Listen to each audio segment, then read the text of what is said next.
నమస్కారం అండి. అంతర్యామిలో ఈరోజు అంశం సమస్థితి. మనకు అందించిన వారు ఎం వెంకటేశ్వరరావు గారు. వినిపిస్తున్నది మీ విజయభాస్కర్. ఈతి బాధలతో సంసార సాగరం ఈదలేక జీవితం మీద విరక్తి చెందిన ఒక వ్యక్తి సన్యాసం స్వీకరించాలని నిర్ణయించుకున్నాడు. ఒక ఆధ్యాత్మిక గురువు వద్దకు వెళ్ళి తనను శిష్యుడిగా స్వీకరించాలని వేడుకున్నాడు. గురువు అతడి బాధలు విని మరో శిష్యుడితో ఓ చెంబుతో నీళ్లు తెప్పించాడు. కొత్తగా వచ్చిన వ్యక్తితో ఆ చెంబులో మరికొన్ని నీళ్లు పోయమన్నాడు. చెంబు నిండా నీళ్లున్నాయి, ఇంకా పోస్తే ఒలికిపోతాయి అన్నాడు ఆ వ్యక్తి. వెంటనే గురువు, నీ మనసు ఇప్పటికే రకరకాల బాధలతో, భావాలతో, నమ్మకాలతో నిండిపోయి ఉంది.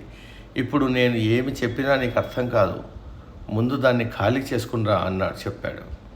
అర్జునుడు కురుక్షేత్ర సంగ్రామంలో విద్యాబుద్ధులు నేర్పిన గురువును, సమవుజ్జి అయిన కర్ణుడిని, దాయాది అయిన దుర్యోధనుణ్ణి, అశ్వత్థామను, బంధుగణాన్ని చూశాడు. వెనక్కి తిరిగి తన పరివారాన్ని చూస్తే పెద్దవాడవుతున్న ధర్మజుడు, తనకంటే భుజబలం ఎక్కువ ఉన్న బుద్ధిబలం తక్కువ కలిగిన భీముడు, చిన్నవాళ్ళైన నకుల సహదేవులు కనిపించారు. కాబట్టి యుద్ధంలో గెలుపోటములు తన భుజస్కంధాలపైనే ఆధారపడి ఉన్నాయని గ్రహించాడు. ఒకవేళ ఓడిపోతే ఎదురయ్యే పరిణామాల్ని తలుచుకునేసరికి మనోవ్యాకులత ఆవహించింది. అర్జునుడి వద్ద పాశుపతాది అస్త్రాలు మెండుగా ఉన్నా కూడా ఆత్మవిశ్వాసం నిండుకుంది. అర్జునుడిలో అడుగంటిన ఆత్మవిశ్వాసాన్ని, మనోశక్తిని సమాయత్తం చేయడానికి శ్రీకృష్ణుడు భగవద్గీత రూపంలో అనేక మార్గాలను బోధించాడు. అవి కేవలం అర్జునుడికి మాత్రమే కాకుండా సృష్టి ఉన్నంత వరకు సమస్త మానవాళికి ఉపయోగపడే ఆణిముత్యాలు. అర్జునుడి మనోక్షేత్రంలో మలచిన అనుమానపు కలుపు మొక్కల్ని శ్రీకృష్ణుడు ఏరిపారేశాడు.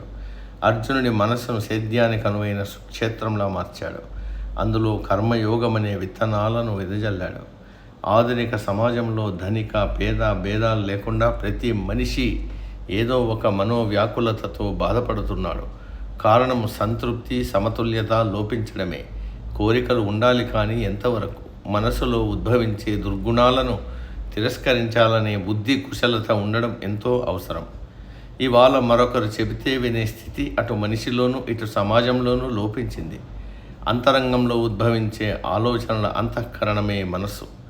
అలాంటి మనసును ఎప్పటికప్పుడు పరిశుభ్రంగా ఉంచుకునే వాళ్ళలో సదాలోచనలు కలుగుతాయి. అవి ఎప్పటికప్పుడు సత్కార్యాచరణకు ప్రేరణ ఇస్తాయి. కృష్ణుడు ఎప్పుడూ నిన్ను విడవకుండా తన చేతుల్లోనే ఉంచుకుంటాడు కదా, ఆ రహస్యం ఏమిటో చెప్పు అని ఒకసారి వేణువును చూసి రుక్మిణీదేవి అడిగింది.